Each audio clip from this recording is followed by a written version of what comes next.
सुप्रभातम। सरस्वती शिक्षा समिति पाली द्वारा संचालित 2020-21 की ऑनलाइन कक्षा में सभी भैया बहनों का हार्दिक स्वागत, अभिनंदन।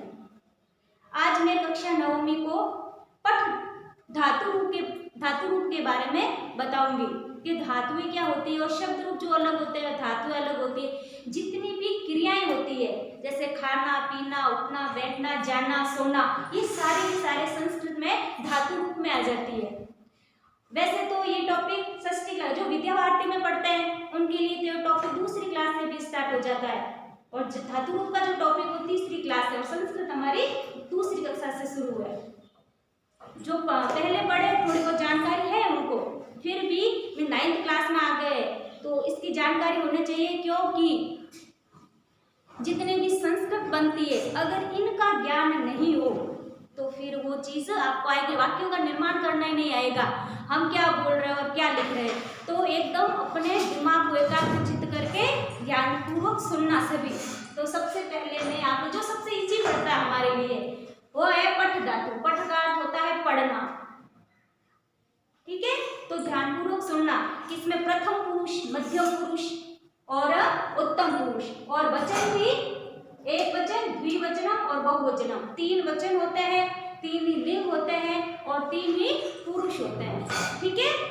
तो सबसे पहले मैं पठ लट लकार के बारे में बताऊंगी। जो समय अभी हमारा चल रहा है, वर्तमान काल, जो वर्तमान काल अभी चल रहा है उसमें संस्कृत की भाषा में बोले तो लट लकार और हिंदी की भाषा में बोले तो वर्तमान काल, ताकि आप लोगों को इजी समझ में आ जाता है। तो सबसे पहले है पठति, पठतः, पठन्ति।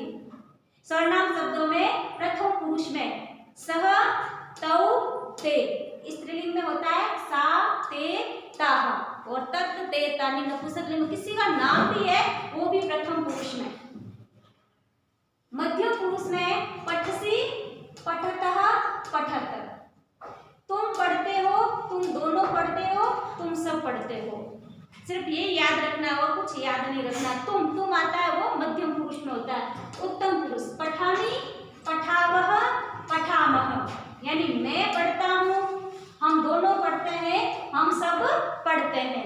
बस मैं को याद रखना, क्योंकि संस्कृत ने मैं को सबसे पीछे डाल दिया है और जितने भी आप को है वो प्रथम पुरुष में डाला, यानी फर्स्ट स्थान है हमारे संस्कृत भाषा का। ये तो हमारा लट लकार वर्तमान काल हो गया।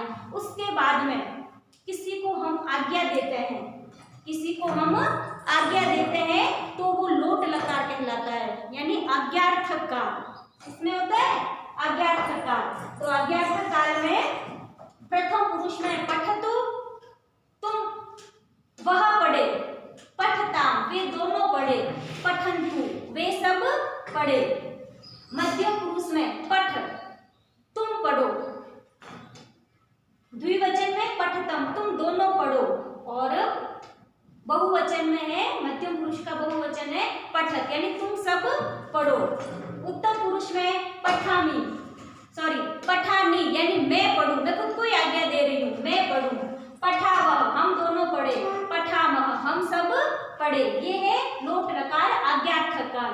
ध्यान रखना है, क्योंकि जब आता है ना तो कंफ्यूजन हो जाती है, अब कौन सा क्या करना है। हम आज्ञा दे रहे हैं परंतु वर्तमान काल का लिख रहे हैं, तो अंतर करना सीखना आप लोग, ठीक है।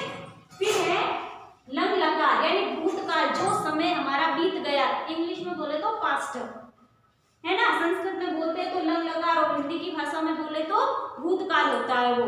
और जितनी भी संस्कृत में कहानियां हैं वो सारी की सारी इसमें ही चलती है, इस लकार में चलती है। लंग लकार भूतकाल में चलती है। अपठत उसने पढ़ा, यानी पढ़ चुका है। अपठताम उन दोनों ने पढ़ा। अपठन उन सब ने पढ़ा। अपठः एक बात और, लोट लकार में किसी के पीछे विसर्ग नहीं है, इस चीज का ध्यान रखना। लट लकार में द्विवचन में सबके पीछे विसर्ग है और उत्तम पुरुष का जो बहुवचन है उसके पीछे विसर्ग है, यानी एल बनता है इंग्लिश का और गणित का समकोण बनता है 90 डिग्री का कोण, ठीक है। लंग लकार अपठत, अपठता, अपठन। अपठः यानी तुमने पढ़ा, यानी पढ़ चुका है। अपठतम यानी उन दोनों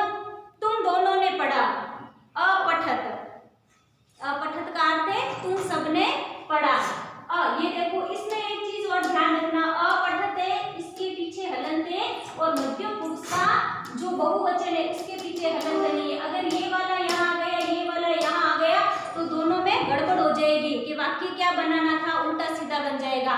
तो थोड़ा ध्यान रखना इस चीज का, ठीक है। अपठम, मैंने पढ़ा।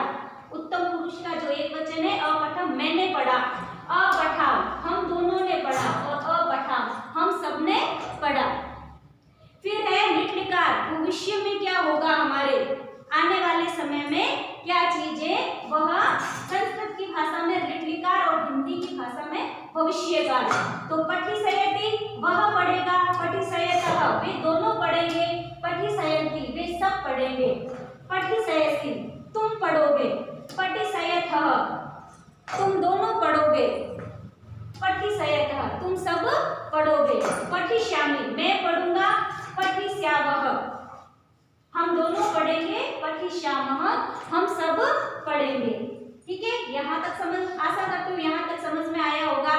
अब जो सबसे पीछे बचता है वो है विधिलिंग लकार, जो संभावना के अर्थ में भी होता है और चाहिए के अर्थ में भी होता है। जैसे आकाश में बादल है, हो सकता है कि बारिश हो भी सकती है और नहीं भी हो सकती है, दोनों बातें संभावना है। और एक होता है चाहिए के अर्थ में।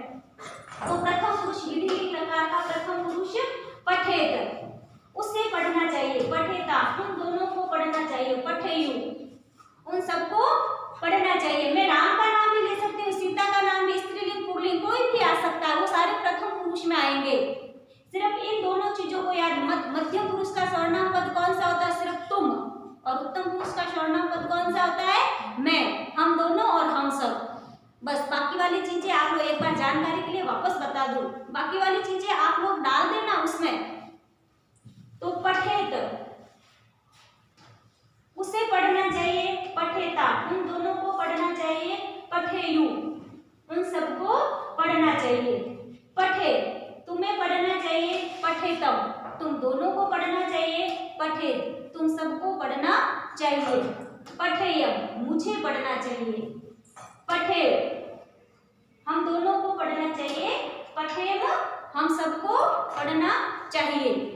बस ये आपके अभी कोर्स में है, तो ये धातु याद हो गई, इसका मतलब सारी की सारी याद हो जाएगी। थोड़ा सा आप लोग डिफरेंट करना सीखना कि भाई अंतर क्या है, वाक्य कैसा बोल रहा है, हमें संस्कृत इसकी कैसे बनानी है, बस ये चीज आप थोड़ा माइंड में रखना।